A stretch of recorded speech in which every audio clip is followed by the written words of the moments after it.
VTR 1755/75 PAL Beyond the Void, Part 1, Take 1.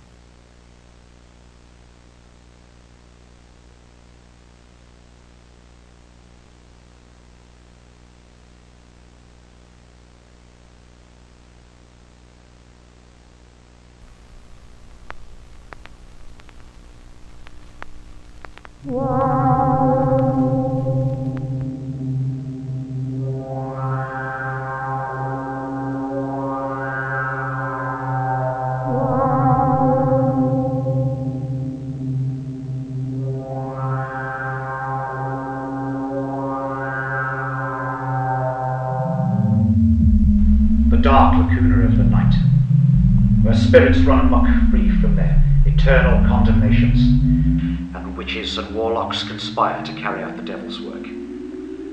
These are elements of darkness, the road that I travel and present to you.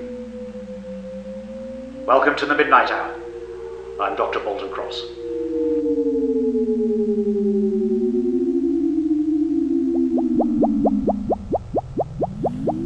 Dr. Balden Cross, the enigmatic anti-hero of the paranormal investigation community, and the man who told his associates and followers that he'd get a message back from the grave.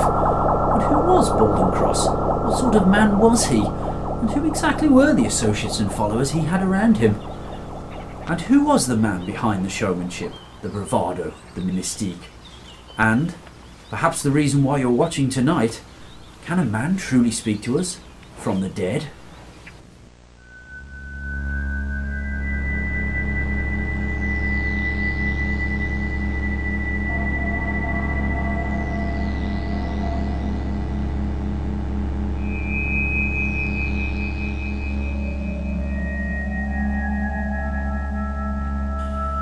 This was, of course, originally intended to be a documentary about Balden Cross, and shot while he was still very much alive.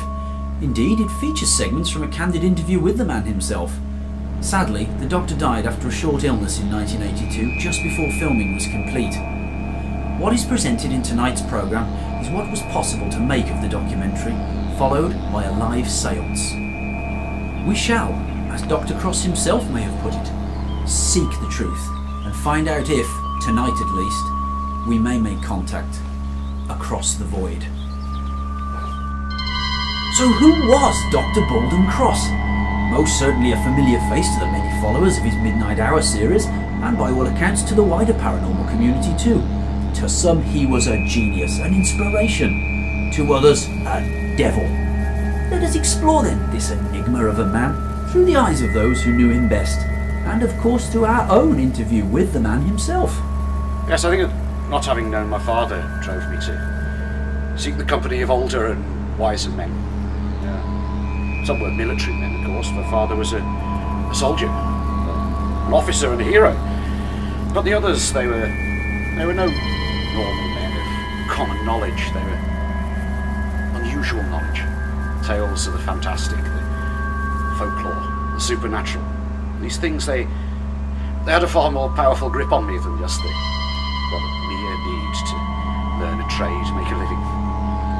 Balden Cross was born in St Blaise, Cornwall in 1919. His father, Major Arthur Cross, VC, BEM, was killed in the final months of World War I, when in what was at the time the Royal Army Flying Corps, later the RAF. His mother was Marjorie Cross, née Trevithick, of ancient Cornish stock. He schooled St Austell County School, where by all accounts he was of normal appearance and demeanour, yet he excelled in his studies, particularly of the sciences and languages. It was here where his interest in the paranormal and magic began to germinate in several instances. One incident was when a local woman the community identified as a witch was confronted by an angry mother. Oh yes, it was quite extraordinary. I remember it very well. The venom, the need to vilify this old woman publicly on the grounds that she'd place a hex on a child. Naturally, the boy had been taunting her and had fallen ill some days later, but the belief that it was down to magic was palpable. It was extraordinary. She looked at me and she said, "You've been here before." I begged her pardon, and she She looked over at my friend and said, he's new, but you've been here before. Remarkable moment. I pondered a great deal. A remarkable tale indeed, but one said by many to be taken with a pinch of salt. Dr. Cross was, after all, somewhat of a showman and romancer. Between 1936 and 1939, Cross read and passed with a first-class BA with honours in archaeology with history on a scholarship at Cambridge. From 1940 to 1945, Cross served in the war. Surprisingly for a graduate, and a Cambridge one at that, he enlisted as a private soldier with some fellow St Blasey boys, though his intelligence and education soon became apparent to his commanders, and he was given a field commission to second lieutenant whilst in North Africa in 1942, lieutenant in early 43, and was later promoted captain when back in Europe in the push through Holland in late 44. It was during this time that he was confronted with his own mortality in a most visceral manner. Yes, well, the seeds were already there. I knew there was far more to this world than the fabric of our perceptions. During my service, to see life horribly ripped away and discarded so, put my feet very firmly on the ground. But the thought, you see, the thought that these young men might be able to move on, might somehow remain, it was a great comfort to me. Given an associate professorship at the University of London in 1957, Balden Cross, now Dr. Cross, lectured on folklore as well as conducting postdoctoral research in various churches and pagan sites in England and Romania. He took an especial interest in the Transylvania region and the folklore of that area, in particular the Eastern Orthodox Church, and, of course, vampires. Have you yourself ever encountered a vampire? Not directly, no. I fancied once we found out where one was nested. Well, the evidence was overwhelming, but by the time we got to the place, whatever had been in that cave had moved on. Where was this? In Romania, 1962. Dr. Cross seems to have eventually appeared to the world early in 1970 after another, this time short, trip to Mesopotamia, and seemed to have reinvented himself as rather a showman. He returned briefly to his tenure at university before founding the Paratheological and Metaphysical Research Institute, the PMRI, in 1971, the money for which came partly from his own estate and partly from a then unknown Middle Eastern backer. According to its own literature of the time, the PMRI existed to research myths, legends, folklores and religious practice, both ancient and modern, exposing charlatans and seeking truth.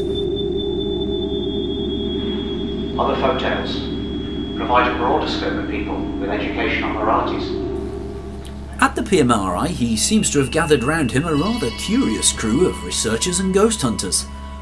It is the PMRI that would research and produce the Midnight Hour TV shows.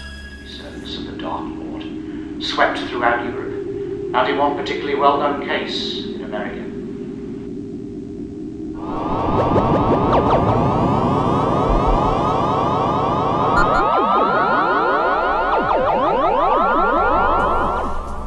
The Midnight Hour was produced between 1972 and 1975 by PMRI Television Productions, a media arm of the Research Institute, and lasted for 3 series.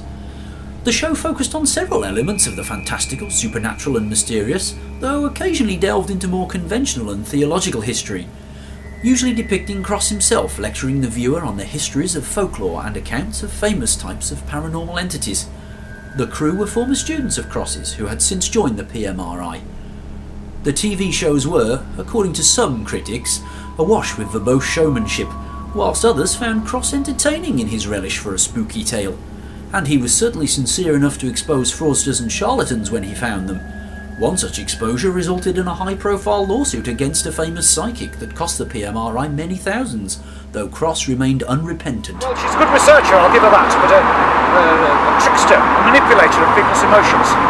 A medium, no, she's a fairground carnival act. So how did you come to be involved in the PMRI? I had recently arrived over from the States and was still finding my feet in the right circles. a friend of mine saw the advertisement and encouraged me to apply. As a genuine psychic myself, we get a bad reputation because of so many fakes and tricksters in our profession. And, well, I liked the idea of seeking the truth, as well as being around like-minded people. And how did you find Dr. Cross? As a man, very charming. Cross had made quite a name for himself in the field of his studies, particularly during his time lecturing folklore at university. He gained quite a reputation. He'd also gained a bit of notoriety. There was an air of mystery about him. At least that's what we all felt. Once he had enough weight under his name, it was only natural that he looked to project himself in front of the camera to a larger audience. He approached myself, Derek Hall and Peter Cosgrove to start a production company under PMRI. Of course, by this time he was getting a reputation as a showman, and I'm not just talking in front of the camera. He was able to project an otherworldly view. Very commanding. So who was on the team for these shows? Well, that was myself, Peter, Derek and Maria the medium. We created his first series, The Midnight Hour. So he came to me saying it's time we produced for television. I'd had an interest in producing and I'd garnered quite a bit of experience assisting at the BBC. He knew I was keen on the direction. He appointed me with producing this idea of a show. He would address the audience and then he would welcome them to his world of the unexplained.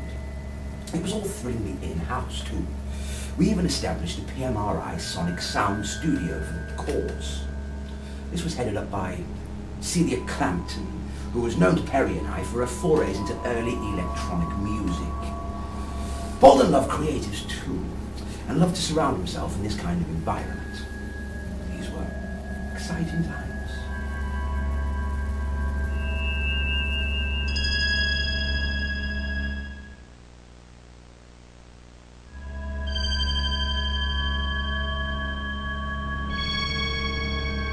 He would then return to the PMRI with a new vigour and arrange to shoot some more shows, organise some television appearances or go on a lecture tour, always, according to some, with the goal of raising money.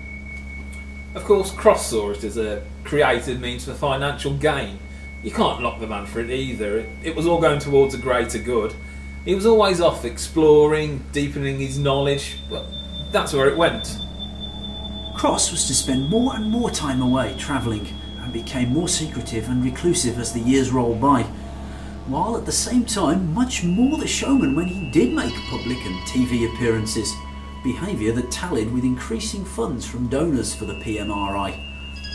The thing is, we never really knew where all the money came from in the first place. Well, the PMRI was built from some sort of momentum. I know he was garnering a small fortune, but nothing that could outright fund the Institute. It just wasn't my place to ask. The TV shows managed to forge a cash float, which could keep things running, you see. And the TV shows were extremely cheaply produced, considering. Yeah, there wouldn't always be a lot of resources at our disposal, but we'd always make a show of it. Cross would turn up, do his thing, and be on his way. Ever the busy man. That was the mystery of Balden Cross to us. He only ever told us what we needed to know, and quite frankly, we were merely underlings in awe of the man. He was making an awful lot of trips abroad, and there was some serious business done there. As Cross spent more and more time on trips and research, his contact with people became increasingly purely academic or purely theatrical. It was said he had less and less time for idle chat. Perhaps the two who saw him most outside of his studies and performances were his assistant, John Cozzens, who was unavailable for interview during filming, and his housekeeper, Mrs. Deborah Mitchell. Well, he was a lovely man. Oh, weird, but scientists can be. Lovely manners. How was he, Dr. Cross, when he was off duty? Just himself about the house? Quiet, really. He read his papers, read a lot, smoked his pipes. He liked his single malt whiskey, expensive, good scotch. in them. He'd spend hours, days in his study. I wasn't allowed in there. Everywhere else I could go about my housework, but never the study or the cellar. Did he ever say why? Only that he knew where all his stuff was. He said he'd rather have it dusty and be able to find what he wanted, rather than have it clean and tidy and not be able to find anything. What was he like in the times you did see him? Like I said, always so polite to me. Now and then, though. Just now and then, he'd pass the time of day. He'd chat about the family or the weather. But I never imagined him getting close to anyone. He never had any real friends, just the people he worked with. He was good looking, really, and beautiful in his manners. And I think he cared, he just didn't fit in. In 1976, Dr. Balden Cross made his only film acting appearance in A Coffin for Lady Dracula. Von Freud, you came back to me. I had to, Ethelina. I had to see you.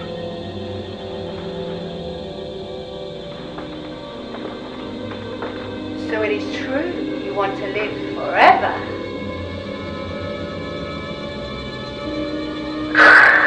Satanic temptress back. I have to see you, Ethelina, because I've come to end your reign. He played his role with great relish. He absolutely loved it. But in fact, I think it all came so naturally to him that he really didn't have to try. He was a man of conviction. He took his interest in such things all the way through. He was brilliant in the picture. Could have done many more. I didn't see him at all in 1977. He was in the Middle East. The PMRI by now had attracted all manner of paranormal investigators and folk with both scientific and spiritual leanings. It was a place where the two could come together and coincide, working together to find that bridge to connect them both. That bridge, of course, was the unknown.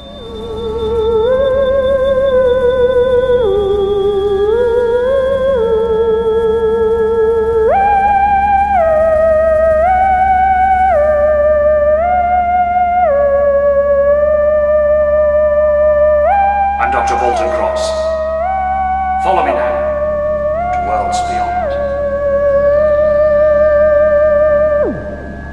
So today we're in Wolverhampton at the home of Mr. Henderson and his son David. A boy, he says, cannot be photographed.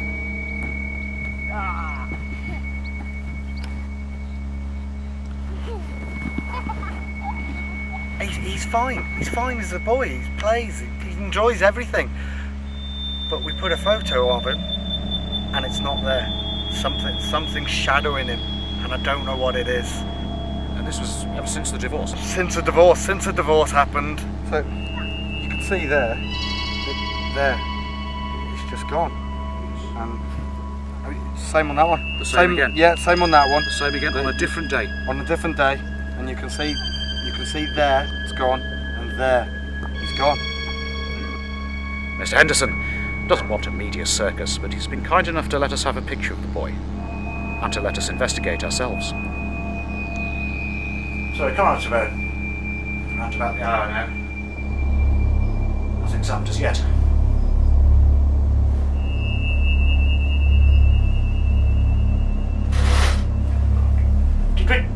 Did we get that? Yes?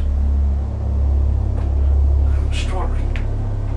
Even years before this last television series, and despite the apparent schism with the priest, Father O'Hare, Cross remained an avid student of the Bible and all Middle Eastern religions, especially the antediluvian legends of the old gods and the ancient Egyptian concept of the use of the physical body in the travels to the afterlife.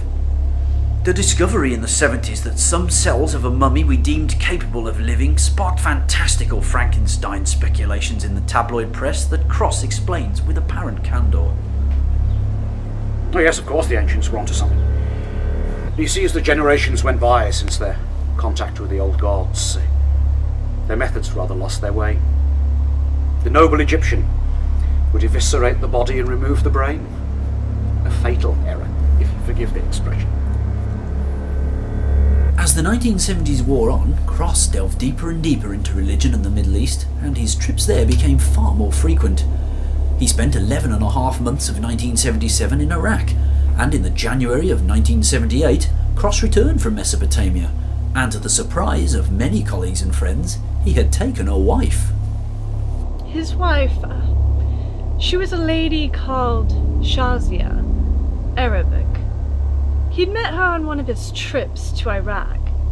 She was a little younger than Dr. Cross, but not overly so. The daughter of some professor he'd been working with out there, and they just grew together, he said. It was during the year he spent in England with Shazia that Balden Cross made the announcement to PMRI Associates that he personally would be able to get a message back from the void. He'd talked for some time about this concept of the void, as if after death we would not really be anywhere, and yet would see so much just beyond our grasp. So in passing on, it may feel as if one has travelled at a great distance and at a great speed from this earthly realm we've known.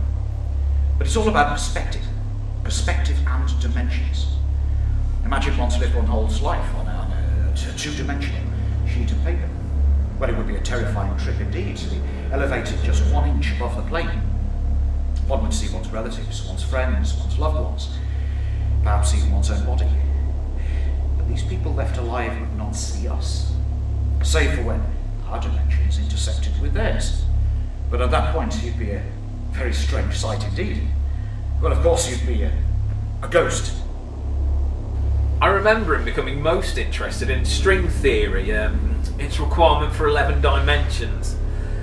He said he believed it's where most of our energy went, or something like that.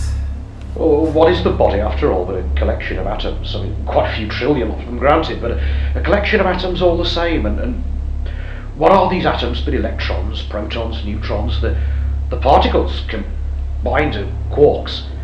And these particles, these energy packets, are as old as the universe itself, give or take a billionth of a second. So we, and everyone else, everything else that has ever existed or ever will exist, we are an arrangement of packets of energy. Now, could not something that has been taken apart be at another time repaired? When a jigsaw puzzle's in pieces, the essence of the picture is still there. Now, could a puzzle as complex as a star, a lump of rock, the human body, once broken, be rearranged? Cross continued with his lectures and radio and TV appearances, and talking ever more about physics. To some they were revelations, to others crackpot conjecture, but, loved or loathed, Balden Cross was then pulling huge audiences. We must all enter the void when we depart this earth, and I'm no exception. But I will get back, at least get a message back. I promise those close to me that death is not the end, nor will it be. What religion has asked generations to take in blind faith for thousands of years, I shall prove. I will see the void, and be conscious, even present in this world. Unfortunately for Dr. Cross's many fans, he got the chance to enter the void just 4 months after that interview when, in early May of 1982, he contracted a chest infection that turned to pneumonia, and on the 28th of May, Balden Cross died in Exeter Royal Infirmary. I'd known something important, something very dark was going to happen, and I voiced my concerns to Balden. But death, it was a real shock. Such an interesting and clever man. It was terrible when we lost Balden, really. Awful shame. Dreadful loss. To us all. To the world. He left me and John £20,000. God, he was generous right up into the end. We all miss him in our own ways, but what I can say is it was a bloody pleasure to have known him. And so we have assembled a group of people close to the Doctor, and, as promised, following this programme will be a live séance to see if Dr. Balden Cross really can, at least tonight, speak to us from the void. Dr. Balden Cross, genius or crackpot, prophet or devil, or just a man who discovered something profound? You decide.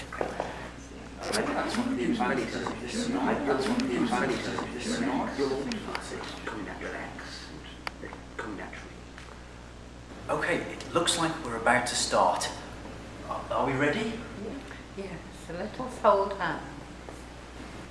Now, close your eyes and take a deep breath in. Breathe out.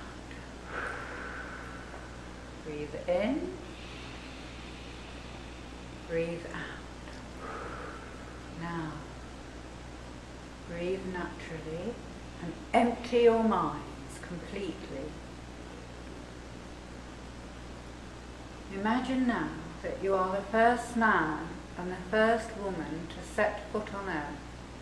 You are completely naked and you are unafraid, apart from the rising of the sun and the setting of the sun and the rising of the sun, birth, death and rebirth. It is just you and Father Sky and Mother Earth.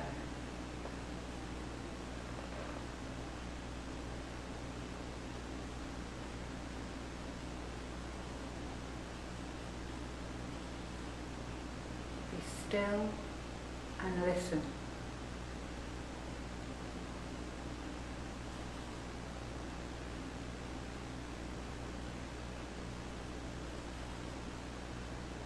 Dr. Balden Cross, are you with us? We are trying to contact Dr. Balden Cross.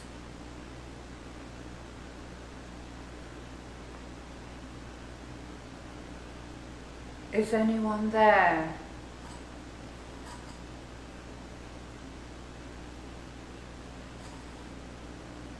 Dr. Balden Cross, are you with us?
No, the camera just went flying.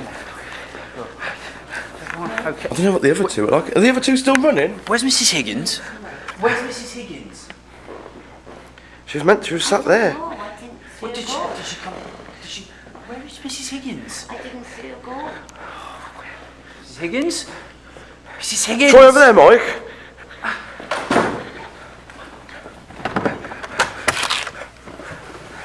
Mrs. Higgins? Mrs. Higgins? George, follow her!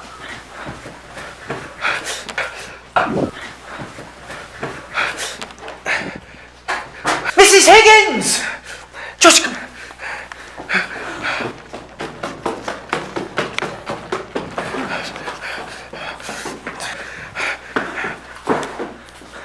Where is she? Where is she? Try the door, Mike. Try the door. It's locked, George. It's locked. Mrs. Higgins. Mrs. Higgins! Something's interfering with the tape heads. George, where is she? Bloody hell! What's happened?